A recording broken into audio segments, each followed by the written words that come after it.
Aloha and mahalo, everyone. Welcome back to another head scratching episode of Insane Disappearances. I got an interview here of the same guy that I interviewed last time, David Chris, and he's got some more exciting information to put out there that everybody should want to hear and needs to hear. And I got him right here. So how you doing, my man? Pretty good. Thank you for having me on again. Hey, no problem, man. I mean, I'm happy to have you up here because, like I said, the truth is out there, and you're part of that truth, and I want to make sure everybody gets a chance to, hear it. So, what we got on the agenda today? Well, today we're going to talk a little bit more in depth about Operation High Jump, Admiral Byrd's expedition down to Antarctica, and a little bit of history on that. And then we'll move into some sightings from Alaska in the mid-'60s, and then also I have another report from a Shemya veteran about what they encountered. Okay, most definitely. Yeah, because if anybody who's watching my channel is actually from Alaska and they may be in the area, they may experience it, so they'll know exactly what you're talking about. But I'll go ahead and let you have it. It's your interview, so you got the floor, my friend. We'll start off wherever you want to start off at.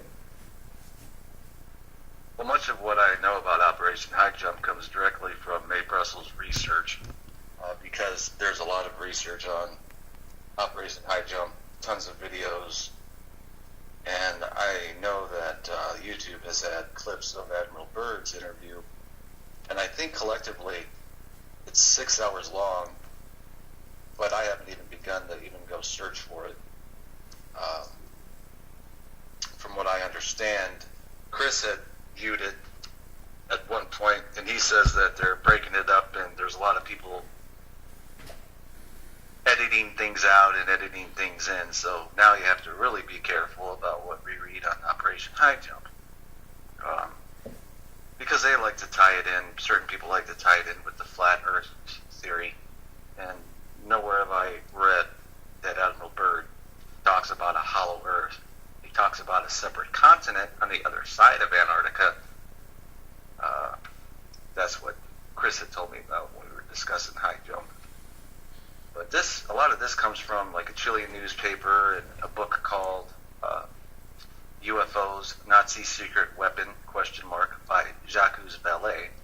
And interestingly enough, about Jacques Vallée, he invented the notebook computer back in the early 80s. On her broadcast, on Mae's broadcast, she was telling about the notebook computer and how this guy is a computer scientist and how he invented it, and how 30 corporations at the time were using this notebook computer to keep in touch with each other on the job site. So I thought that was rather interesting. The internet being used, well, it was a military application to begin with, so that shouldn't be any surprise to anybody. Okay. So this comes from Mae's broadcast, World Watchers International, on April 11th, 1982. So I'm just quoting what I've done. I've condensed everything down pertaining to Admiral Byrd and Operation High Jump, rather than just have people who want to go and listen to the whole 5-hour broadcast, because it's broken up in five parts. So she says in order to understand the Falkland Islands and the Antarctica story, you have to go back to 1937-39. Now that might be too far for some people to try and go back, but I'm going to read some pages from a book. And I have a lot of files and articles on Antarctica and these bases, but one book in particular that I've mentioned before, it's called UFOs, Nazi Secret Weapon. This is a pro-German Nazi publication out of Canada, and I want to read directly from this book because it is so pertinent.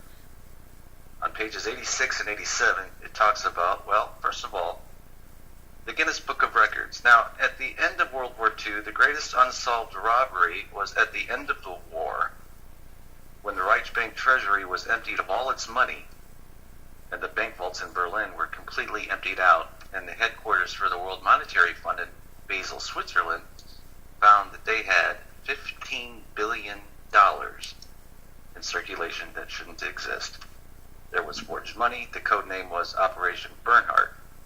There were expert forgers. So this was the kind of money that could finance the operations they are describing in this book. The prelude to the operations was that the money was available and somebody was making the equipment for these people that this book is writing about, and manufacturing secret weapons for the future. Now, this book claims that Hitler planned far ahead to have a colony down in Antarctica. If you buy the maps put out by National Geographic, 1957, there's a map of Hitler staking in 1939 to 37 his territory in Antarctica. He sent polar expeditions out. This book says that the secret Nazi expeditionary force was headed by Captain Reicher, and it took place in 1937 and 1938, the first expeditions. They landed in Queen-Maud Land and established bases there. They took over 11,000 photographs for map purposes and had a swastika flag dropped every 20 kilometers to substantiate the German claim that they had this land in Antarctica. It was a terrain claimed by Germany. Germany itself for the first time. They found warm lakes and ice-free oases, and an unexplored area they gave German names, the mountains and the plateaus and so forth. It was free of ice, and there were warm lakes in this area, and other books that I have show the drawings. Now, added to the credence of these bases are the remarks of Mr. von Ribbentrop. This book says that at the outbreak of the war, World War II, in accordance with Germany's long-range political strategy, we have taken into firm possession the Antarctic area called New Swabia, and it will be and ensure a safe retreat in case of necessity, Mr. Ribbentrop said at the beginning of World War II. This book has maps of the Byrd expedition going down after the war. They said Antarctica would be ideal for bases. There was no rust, no germs, no illnesses, or decomposition. No flies, no bugs, and not even a common cold would survive. It would be a perfect place to live. They showed the food and the trays for somebody like Adolf Hitler, who was a vegetarian. Now, this book shows pictures in 1947 that Admiral Byrd took of headquarters at Antarctica.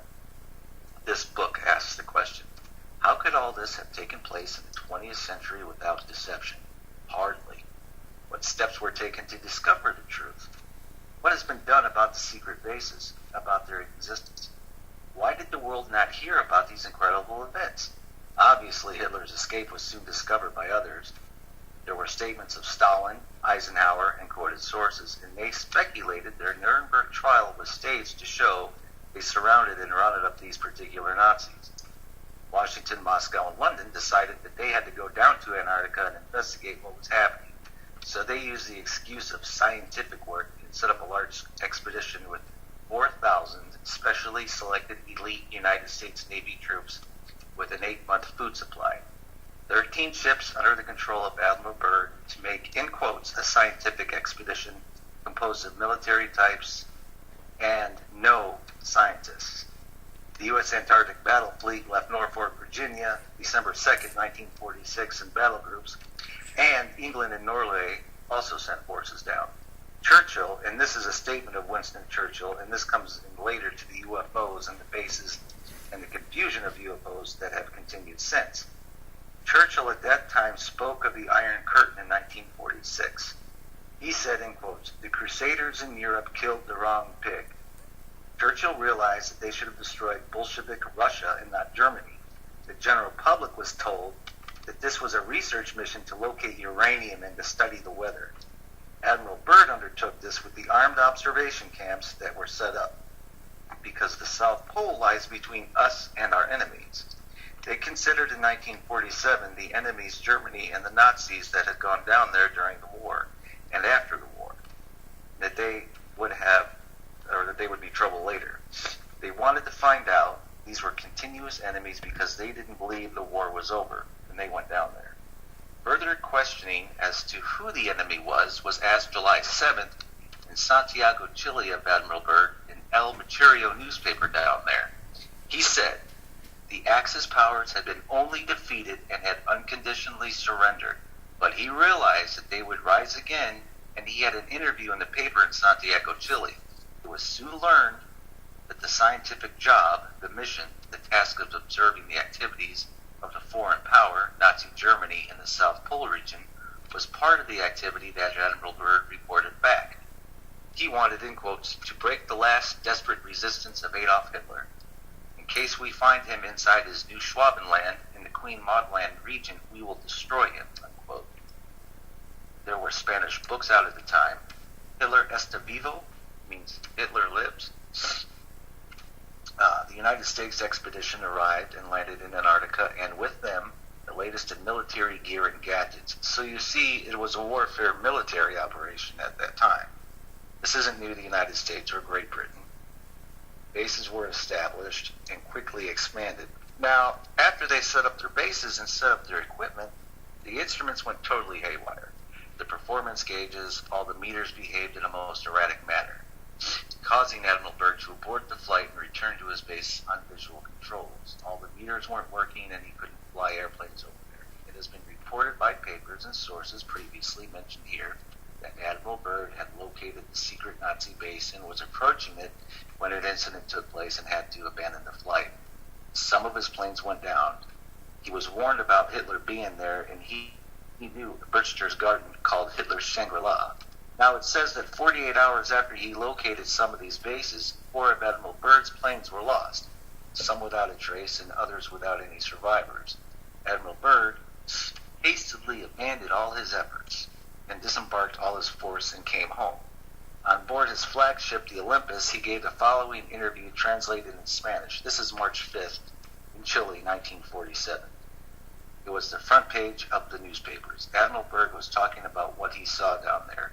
Admiral Byrd declared today it was imperative for the United States to initiate immediate defense measures against hostile regions.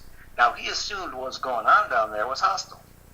But the reason he was silenced, and Forrestal, that's James Forrestal, was murdered, it was because the United States had intent with Reinhard Gehlen, with the Hitlers, after Hitler's agents after the war, the Fritz Kramers and the Nazis that got out to continue the operations down there and not to stop them.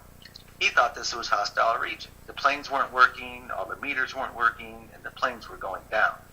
The Admiral further stated that he didn't want to frighten anyone unduly because of the bitter reality that in case of a new war with the continental United States would be attacked by flying objects which could fly from pole to pole at incredible speeds. Admiral Byrd repeated the above point of view resulting from his personal knowledge gathered from the North and South Pole. During a press conference, the Admiral stated that in a quickly shrinking world, the United States could no longer derive any sense of security from its isolation or the geographic distance from the poles. The Admiral affirmed once again his belief that the entire Antarctic continent should be closely watched and surrounded by a wall of defense installations, since it represented the last line of defense for America. These defense measures have been taken, but we have not had the defense down there, nor has Great Britain on those islands, while Antarctica and Argentina could build up whatever they want. He warned about this. Admiral Byrd further stated, no one could give a more accurate accounting of the true significance of the situation than he could, since he was there. When Admiral Byrd arrived in the United States, and the significance of his findings found their way into the press, he was hospitalized. Now, how often have you seen that happen since 1946-47? No hard information since that time was ever unearthed since he was interviewed in Santiago, Chile in the newspapers and the press conferences there. When he got home, Byrd was hospitalized. No information came out after that. It seems that his frank statements to the press in South America on board the Olympus were not appreciated by the powers that be in Washington. Now keep in mind, in 1946 and 47, Hitler's chief of intelligence was in Washington in the Pentagon setting up the National Security Council, the National Security Agency. Well, the CIA we didn't even have until it was formally inaugurated in 1947.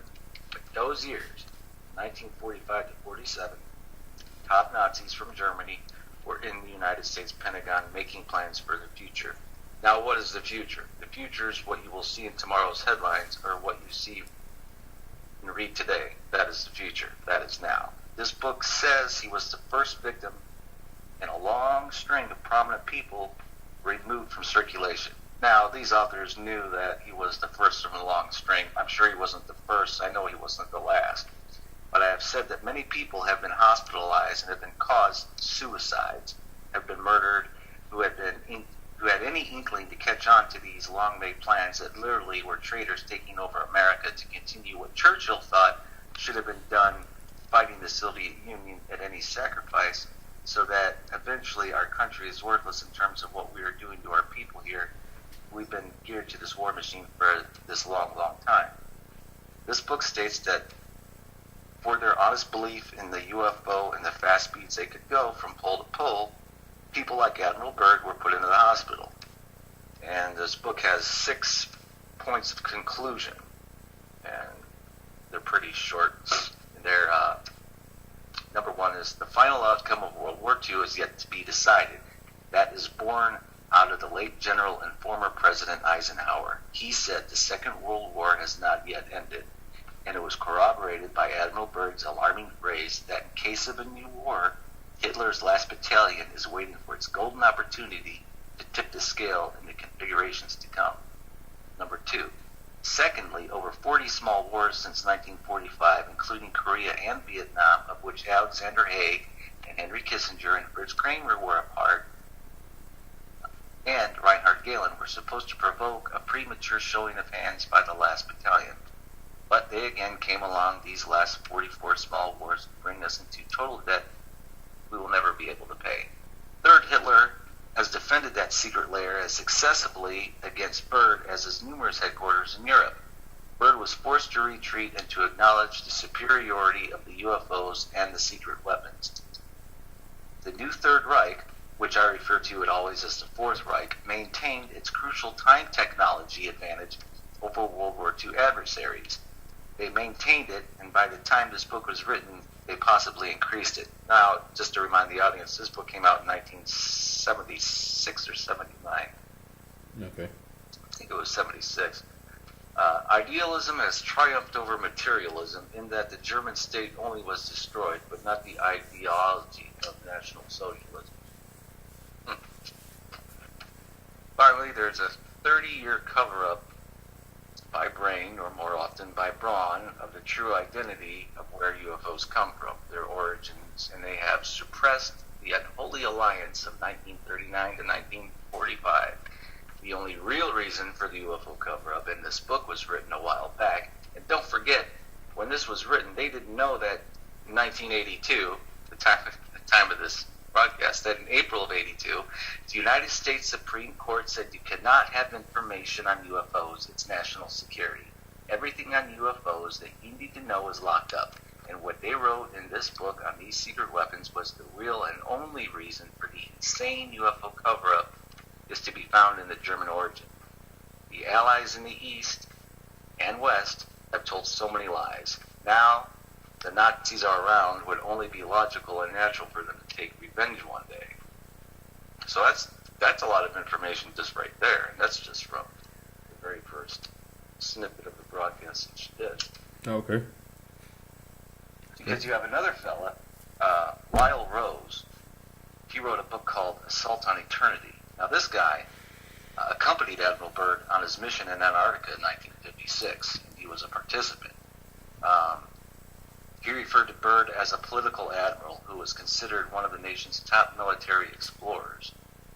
Byrd died in 1957. 23 years after his death, he wrote, "The access to his papers remains closely guarded by his family." And then continuing on, the papers of Admiral Byrd are locked up, and his biographer wanted to write a story of Admiral Byrd having gone out on an expedition, but discovered that he was forced to cut the plan short when he was denied access to the Admiral's papers. This is somebody who went on an expedition with him in 1956, but the 46-47 expedition was covered up. It was called Operation High Jump. It was after World War II expedition, and that's what led Byrd down to Antarctica. Admiral Byrd had enemies within the service, this author says, because he had high political connections that helped him leap to higher ranks over others that came before him. The question is, did Admiral Byrd get his advantages because he covered up and allowed to be locked up what he saw in 1946 and 47?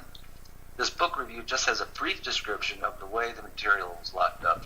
It mentions that in 1947, when he returned, he was met with Secretary of the Navy James Forrestal, who greeted Admiral Byrd when he returned from that trip in Antarctica. I have several books on Forrestal. One is The Death of James Forrestal by Coral Simpson.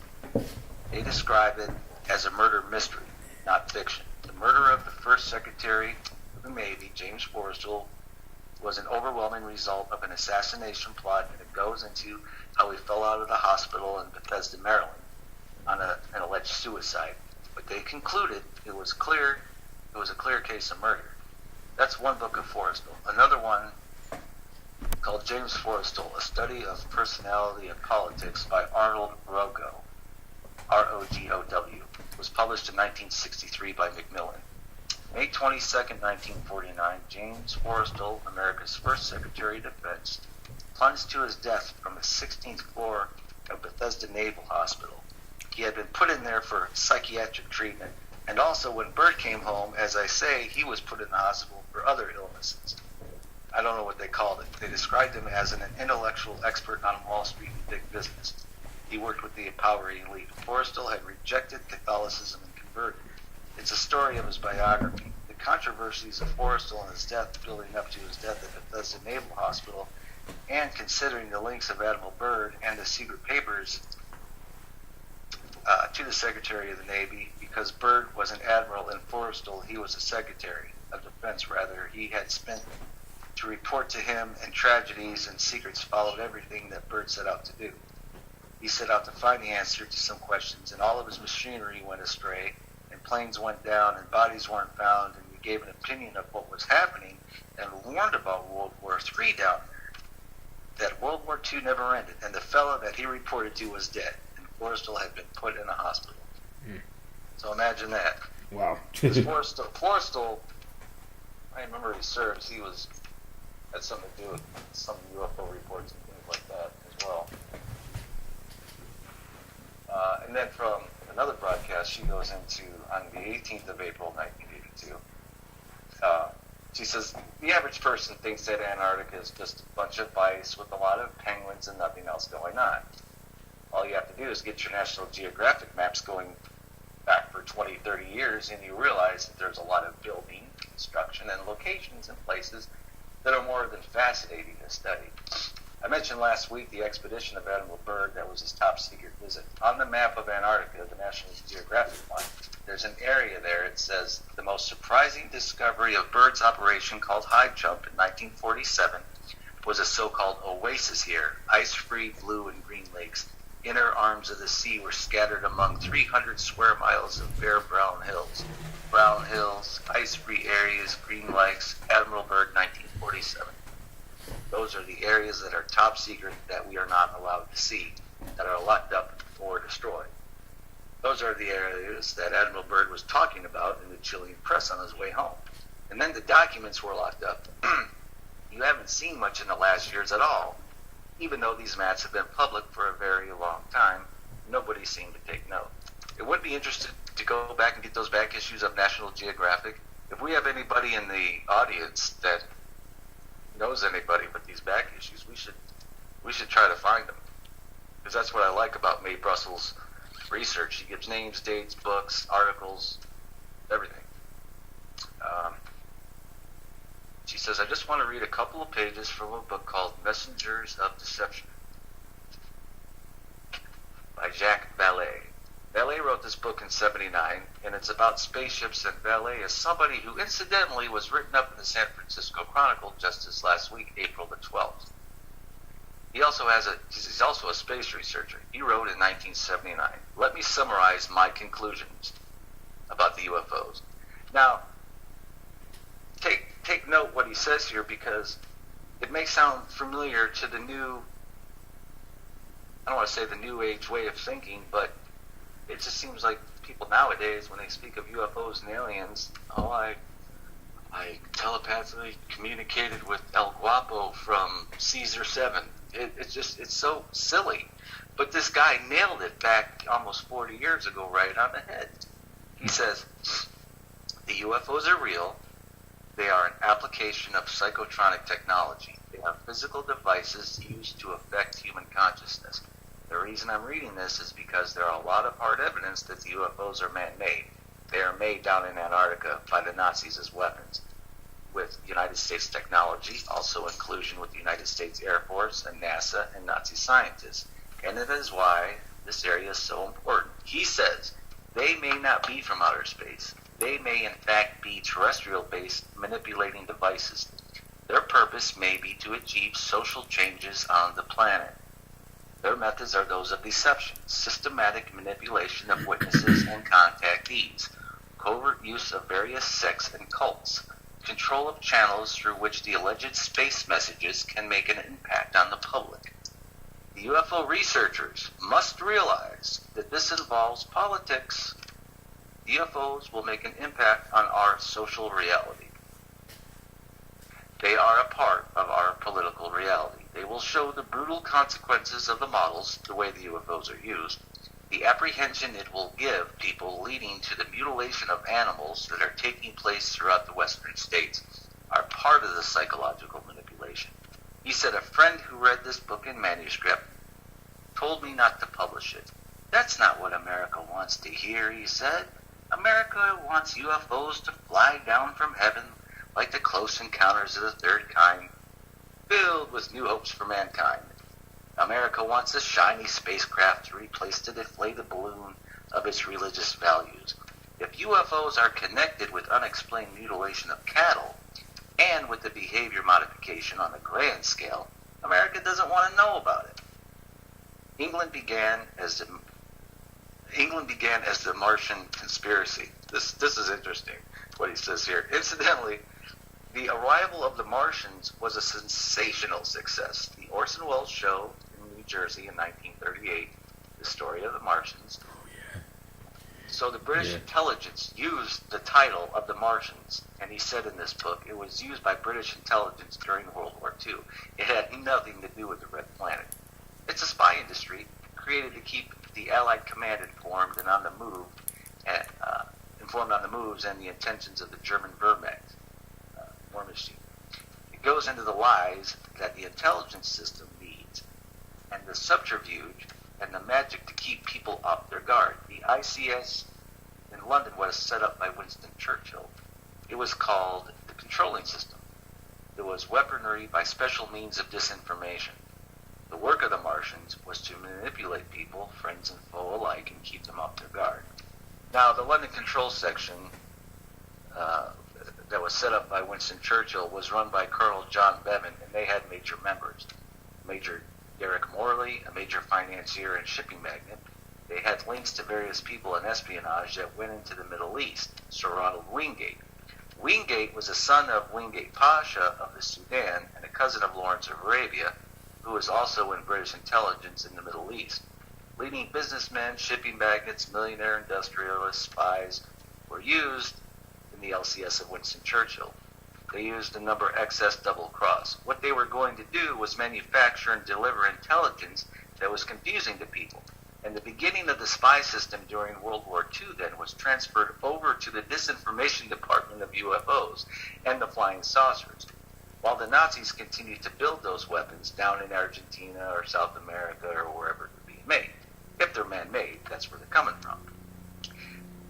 Vallée had 6 social consequences of this kind of disinformation, and she only goes into 2 of them. He said the belief in UFOs would widen the gap between public and scientific institutions. Someday our society will pay the price for the lack of scientific attention given to the UFO phenomena that we should have had. The scientific will fight the other person who wants to be spiritual and break them in two, when they should have applied the scientific principles and studied it right away. Then he says, another motive is the irrational motivations of people based on faith spreading hand in hand. As things go bad, we want to believe in something. There is no scientific basis that it's coming from another planet or another place, and we'll hold on to it. It will split us apart on what we believe in. Now, don't you think that's kind of what's happened in the field over the last few years? Mm-hmm. I definitely believe that. What's that? No, I was just saying I definitely believe that. Because you have one group. I just don't understand when people say I communicate telepathically. That right away I know it's most of it's bunk. I have not read any credible source of stating that they communicate that way. Chris even said they talk audibly, like out of their mouths. There's no communication telepathically, no charades, nothing like that. Mm. So who knows? Yeah.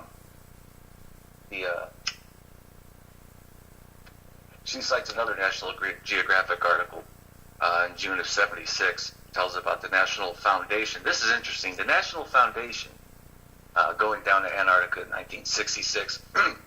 And this gives a little history of Admiral Byrd and his first exploration in the article about what he saw in 1945 and 47. He went down there in 1933. This says, Richard Byrd spent time down there in expedition. He was appointed honorary postmaster of Little America in 1928 to 1930. The National Geographic helped encourage and finance Admiral Byrd to go down for a second expedition from 1933 to 35. So from 1928 to 30, he was encouraged to go down to the South Pole. And 33 to 35 was the next expedition. So when the National Geographic published a map in 1957 and again in 1963 of an area Hitler was anxious to have a foothold in 1939, that doesn't sound so bizarre. Why wouldn't Adolf Hitler stake out a place from 38 to 39 if Admiral Byrd is down there from 33 to 35?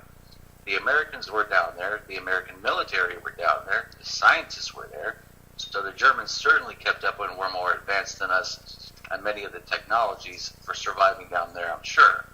The rockets and missiles that we brought to this country as soon as World War II was over, and we brought the scientists, the German ones, as many as we could to the United States and to the space program. So the Antarctic area, the South Pole, was not unknown to Germany any more than Admiral Byrd, and it wasn't isolated. That they staked out this area and began to develop it with all the equipment and huge planes, which seemed that they've been doing all along. So her contention, and it sounds like, I would say as early as the 20s, because I think the Germans were going to Antarctica as early as the 20s. Now, when I talked to Chris and asked him his opinion about the correlation between the discs and the present-day UFOs, he said, and this is his conversation with Baritone, and that's the thing, I suppose, because he had the foresight to talk about all this stuff with Baritone, like I mentioned before, Roswell and some famous cases and things like that. But basically, he said, yeah, I walked around with him, hung out with him for 3 days, and look out. I got this dog in my face. Oh, okay. Get out of here. Ooh. I thought that's what I heard earlier. Jeez. You know how animals, they always want to be in the mix of everything, right? Oh, yeah. Yeah. But, so I'm sorry if it's kind of boring and I don't want to say repetitive, but there's so much information. I'm sure some people I have to rewind and listen to some parts again, because she pulls another. This is from the Christian Science Monitor. Now, this is from her broadcast on May 9th, 1982. The article is called "Antarctic Resources May Spark the Next Worldwide Disputes." This article tells about the dispute of the Falkland Islands and the South Georgia Islands, and the troubling issues will present themselves in the neighboring Antarctic and surrounding southern oceans. Although it has no indigenous population other than penguins, the Antarctic is more than a block of ice. Now that's a lie. There's no large population, but there are many, many colonies down there, well built over a long period of years. And then the article goes on to say the Antarctic region was singled out in 1957 for scientific study. They make a jump in this article from penguins to 1957, and was nothing in between. None of the important and secret trips that were taken down to Antarctica is mentioned and what went on down there.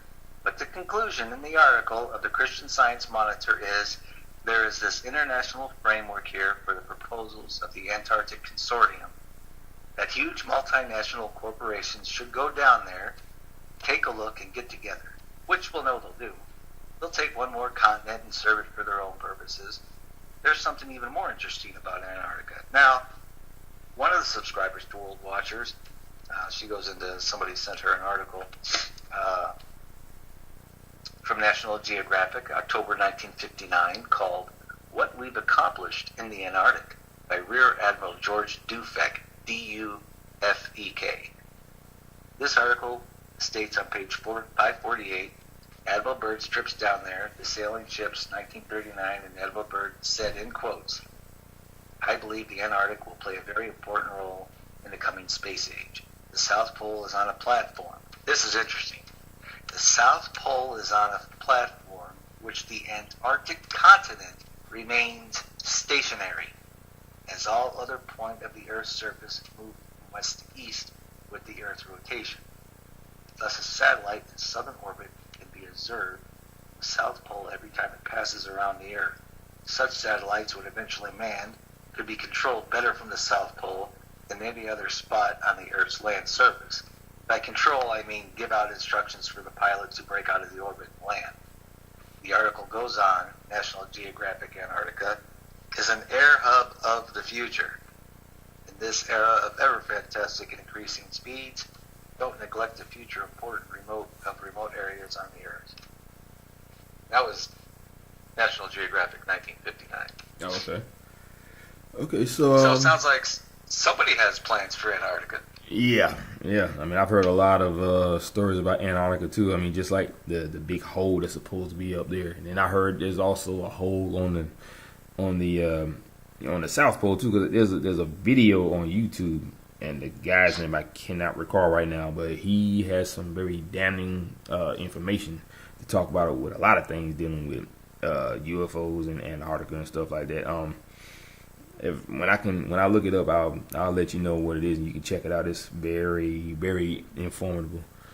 But I wanted to get into those reports you was telling me about earlier. Like what people have seen. Well, this one, but the last interview I mentioned that one B-29 bomber crew saw one near around Christmas time. Go, get out of here, dog. Sorry. That's And, okay. I found a more detailed one by a veteran. I don't think it's the same B-29 bombing crew, actually. But it happened on Christmas Eve, 1966. And this is his statement. Let's see. He says, to paraphrase the saying, in every person there's at least one good book, I say in every person there's at least one good UFO sighting. So I've seen mine. Have you seen yours? With my sanity in hand, I can say unequivocally that it was not a star, planet, moon, comet, meteor, or any other visible celestial body. It was not a weather balloon. It was not an airplane, as airplanes are commonly known. It was not a rocket launched from Earth, manned or unmanned, for space exploratory or military purposes. And it was not an experimental born device launched by any country on Earth. Well, little does he know. Okay, so he writes, it happened late on Christmas Eve, 1966, at 37,000 feet over the North Pacific Ocean between Japan and Anchorage, Alaska. We were in a DC-854, a four-engine jet aircraft manufactured by Douglas Aircraft Company, empty freighter ferrying back to our home base in Delaware from Vietnam. On board was Dickie Byrd, the captain, John, the first officer. John was also a captain, but on this trip as first officer, and I, the flight engineer. Aviation technology had advanced to the point where we didn't use a flight navigator anymore. Up until things started to happen, it had been a normal, uneventful flight. I was at my flight engineer station behind the first officer seat, doing my normal things with my left ear cocked, and on the ready for any unusual comments from the pilots that would be important for me to hear. Then this, look at that, Dick, what do you think that is? John exclaimed. Dick had no idea. I didn't know at the time that he was talking about was he was watching on radar, but it sure perked me up. Then John explained what had excited him. He had been watching a rather bright blip on the right side that he estimated was about 75 miles. It was moving at our speed, not moving ahead or going behind. John said at first he thought it was a ship down on the water, and then he realized that was a stupid thought. The blip was going the same speed we were, 8/10 the speed of sound. Mach 8. Mach 0.80, excuse me. Pretty fast for a ship. He had watched it for several sweeps of the radar, and then it came out what it was that got him so excited. The blip had all of a sudden picked up speed, angled to the left a little bit, and went off the screen up in front of us. After John explained this to us, it was question time. Hey John, I asked, how many sweeps did it take for that blip to go from out there on the right side of us to off the screen up front? I don't know exactly, but I think about 3, John replied. Next question. How long does it take to make a 360-degree sweep? As near as we could figure it, it took about 10 seconds. So some quick arithmetic. I did this quicker on my American Airlines circular slide rule that I can do it here, but bear with me. I'm going to work in round numbers. 3 sweeps at the radar at 10 seconds, each would be 30 seconds. The distance from 75 miles, a beam us to off the radar ahead of us, was at least 100 miles. So anything traveling 100 miles in 30 seconds would be going 200 miles in 1 minute. 200 times, say, 60 minutes an hour comes out to the astounding figure of 12,000 miles per hour. As I say, I can't vouch for the exactness of these figures, but if reduced by 50%, that's still 6,000 miles per hour. Faster than anything we have around here, and I don't think I was off by any 50%. But the best was yet to come. We batted this around for about 15 minutes, relieving Pacific boredom and wondering what it all meant. We were all completely unprepared for what happened next. All of a sudden, John exploded with uncustomary expletives while pointing out the captain's window. Christ almighty, what the hell is that? Dick and I both immediately looked in the direction John was pointing. I wouldn't even begin to attempt to explain what I saw. I can only describe it. As I said, we were not prepared for what we were seeing. There alongside was the brightest white light I had ever seen. It reminded me of magnesium burning. It was impossible to tell in this black of night how big or how far away it was. This demonstrates the inherent stupidity of the human being. When John was describing what he had seen on radar, we hadn't thought to look outside. And when we saw what we saw outside, nobody thought to look inside of the radar. We were so enthralled at what we were seeing, nothing else seemed important. Who could blame us? Out behind this brilliant white light was strung a long red tail of flame of unknown length, but a long, long ways. At the end of this red column was a flame of lesser intensity, red blending into orange. The whole display reminded me of rocket shots from Cape Canaveral, except it had much longer and narrower fire trail and was going horizontally. This extremely bright light paced alongside us for a few minutes. No, that's not probably true. I lost track of time. It was probably less than a minute. All of a sudden it took off. Now, I have no idea how fast it was going. All I know is we were going at 8/10 the speed of sound, and this thing ran off and left us like we were standing still. After it got a ways in front of us, it cut off over to the right until it was directly in front of us, and then corrected to the left, accelerated, and went out of sight straight ahead. Although I had entertained the thought of the existence of UFOs for quite some time, this was beyond the scope of my reasoning. This led to some more conversational disagreement. You had to know John. He very seldom agreed with anything anyone said if that person was below his self-proclaimed station in life. After this thing or things traveled from alongside to in front of us, I noticed immediately that I was now seeing 3 distinct glowing objects. The best analogy I can think of is if you hold up your 3 fingers spread out in a row in front of you, off to the side you only see 1. But if you move those 3 fingers out in front, you now see all 3. But good old John didn't let me down. When I said I saw 3, he insisted there were 4. Now isn't that something? Here we have just seen something neither of us has ever seen before. We're arguing about how many we saw. Well, after several more minutes of animated conversation, that's impossible to begin even to relate here, I finally sorted it out. Dick had a camera in the bottom of his flight bag, but he was so flustered he hadn't been able to find it until it was too late. John had this very profound statement. All my life, I thought nothing like that existed. No, I'm not so sure. The only thing I could think of was, John, you stupid jackass, you saw it with your own 2 eyes and you're not so sure? What does it take to make you believe what you saw? There was more to come. Yeah, right? No, it gets better because the guy's just like, this guy's stupid. No, seriously, down here, you'll hear, it's funny. I could just see this guy shaking his head going, oh my God. So he says there was more to come, and for this you have to remember it was Christmas Eve. John called Shemia Control in the Aleutians to give a position report, and sort of as an aside, he asked, have you had any reports of UFOs tonight? Shemia's nondescript answer was negative, end of conversation. Not only, but period. Roger came from John. Nothing more and nothing less. Then I thought to myself, John, you stupid son of a bitch. Everybody knows that on Christmas Eve, everyone equates UFOs with Santa and his reindeers. Tell him what we saw. But he never did. And I rode along for the rest of the trip in a state of complete confusion. My only thought, how could anyone be that stupid? In due course, we landed at Anchorage and completed our normal customs and clearance and proceeded to the hotel. And then he just goes on to say, basically, a few weeks later on his return flight from Europe, he saw a similar object way out in the distance, but he couldn't see any red flaming tail behind it. So that was his, basically he says, at the very end he says, even though the sighting was over 30 years ago, the information contained here is just as viable now as it was then, as there seems to have been no noticeable progress made by the government or anyone else toward solving the phenomena of this nature. Cool. That was by William Slater. And, let's see. There's one from a Shemia veteran. His name is Gene Willard. And we'll wrap it up with this one. Okay. Let's wrap it short. Yeah.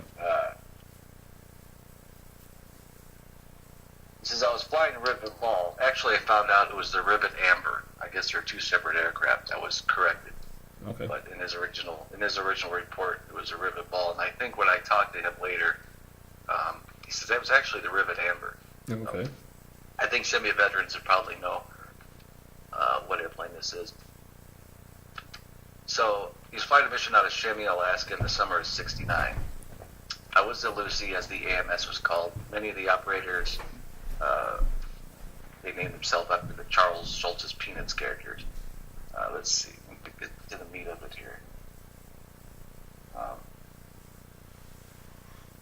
We had normal mission with a re-entry event. Rivet Amber was configured on the right side of the aircraft with 10 portholes and 10 cameras filming those portholes. When we flew out to cover the re-entry event called Gaslight at the scene, we would go to the top of the track and make a left turn down the track, thus turning our cameras toward the event.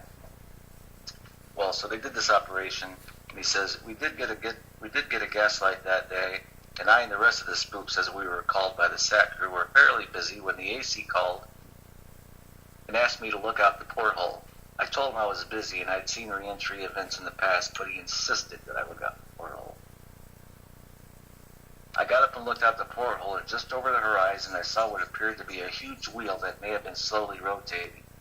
The sun was a little behind it and appeared to be glowing. We were near the end of our track, so I asked the AC to go back to the top of the track as quickly as possible and turn around and come back down the track. We went balls to the wall up the track and turned back. But when we went back down the track, the wheel, or whatever it was, had disappeared. I didn't think that much about it, but I did put the sighting in the post-mission flight report. We had just gone to water-soluble PMFRs at the time. So when we returned to Shemia, it was mentioned in the debriefing, and the SAT commander, Colonel Stanley Rato, was very interested. He asked me what I thought it was, and I replied I didn't know. I tried to gaff him off of it by suggesting that maybe the Soviets were testing an ABM, and that was some type of aurora of dirt or something. Well, he was smarter than that, and I should have known it. He said to me, Gene, tell me where ABM systems are located. I told him one around Moscow and told him where the other was. Permitted. Told him where the other one was as well. He then says, do you really think the Russians are going to violate the ABM treaty when they know we're always out here? Or words to that effect? I said no. I sent the PMFR and left for Ilsen on a turnaround the next day along with the rest of the crew. Gene Gifford was the replacement AMS for the Rivet Amber. The next day I went to into OPS at Eelson and went to the mission management to look at the PMFRs I'd sent out on deployment. I noticed that there was no SI tag on the last one, so I called Shimmy on Autobahn and asked to speak with Gifford. I wanted him to resend the report.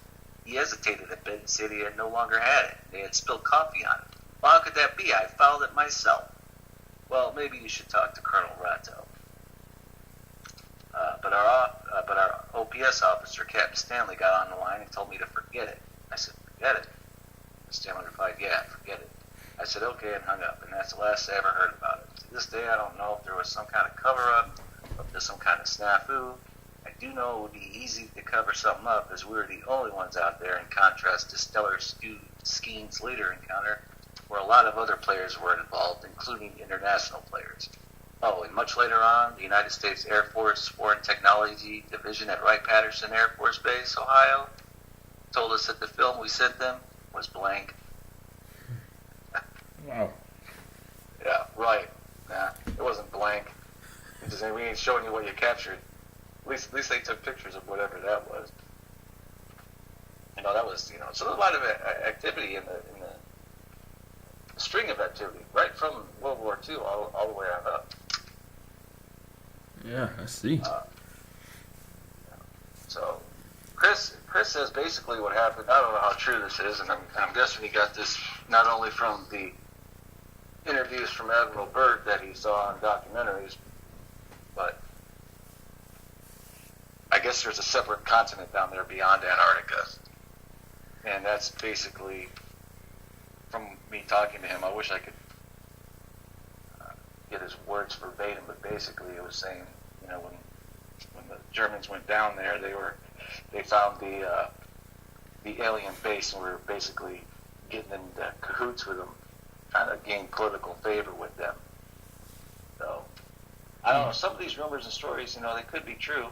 Yeah, because there's a guy on YouTube. His name is Tyler. His channel is called Secure Team. He's actually posted quite a few videos of like these metal doors that be like hidden in the ice caps of Antarctica, and like so it makes you wonder what's really out there. Because if you haven't been there, you're not gonna know. But he definitely has shown, and these are just mainly from Google, like Earth, the Google Earth site, where he'll have the coordinates, and when you zoom in on a certain area, you could literally see a metal door that's like halfway open, that leads into like some sort of tunnel or a cavern, where you would think that there would be some type of alien base or a secret government base hidden, beneath the ice. So I wouldn't be surprised. And like there being another continent over there. I mean, with all the ice over there, I wouldn't be surprised about that either. But, Well, people like to argue that you can go down and explore Antarctica and things like that. But what they don't tell you is they're not going to let you. They're not going to let you explore the whole continent. They're not going to let you go down there and see, what Admiral Byrd saw. If that stuff existed. Right. I think when Byrd did his interview, because you can see some of it on YouTube, I think that was the mid-50s, because he died in 57. And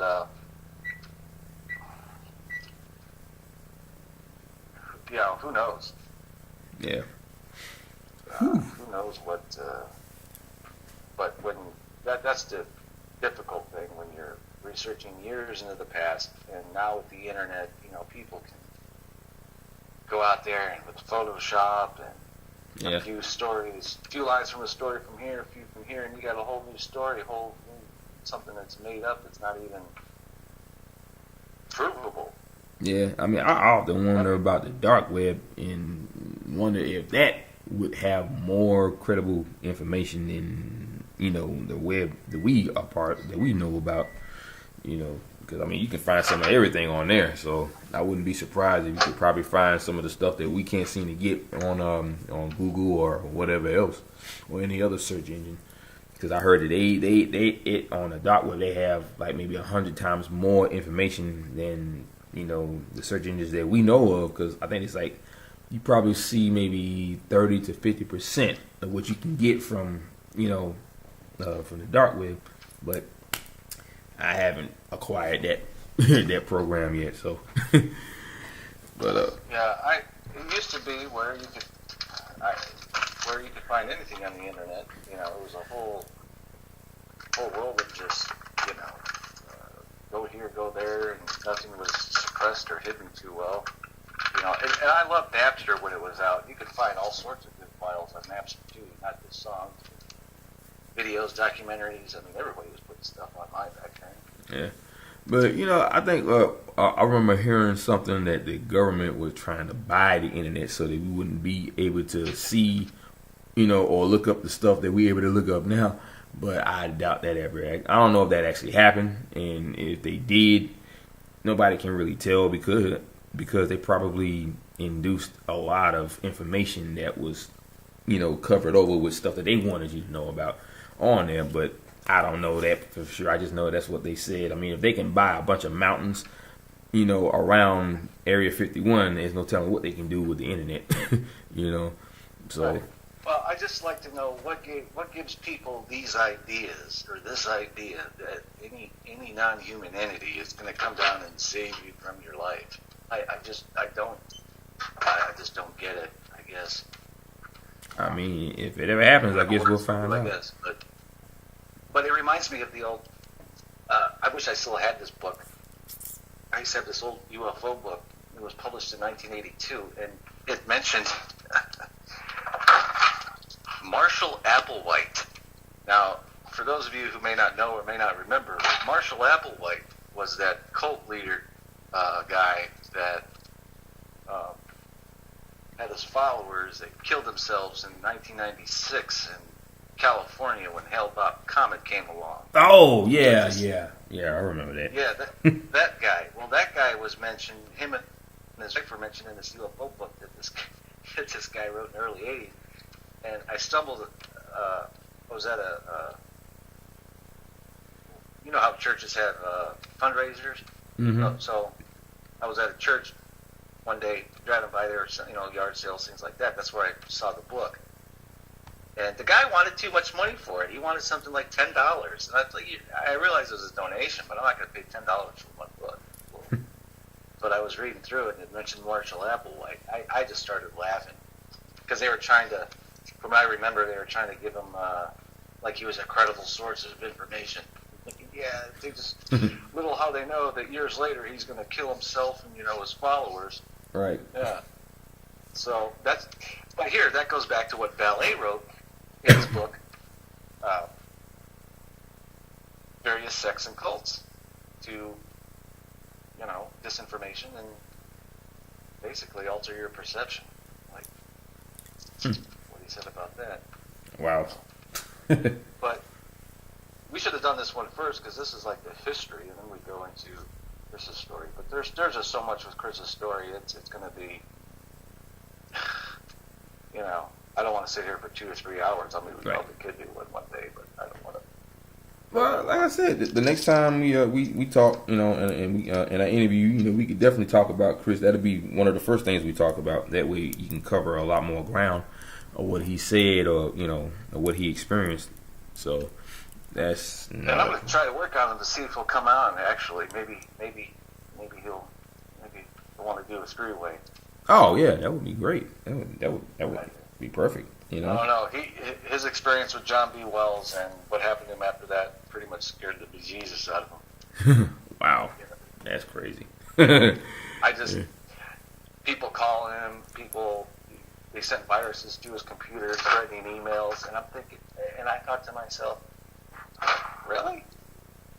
Because I didn't get anything like that, and I thank God, but right.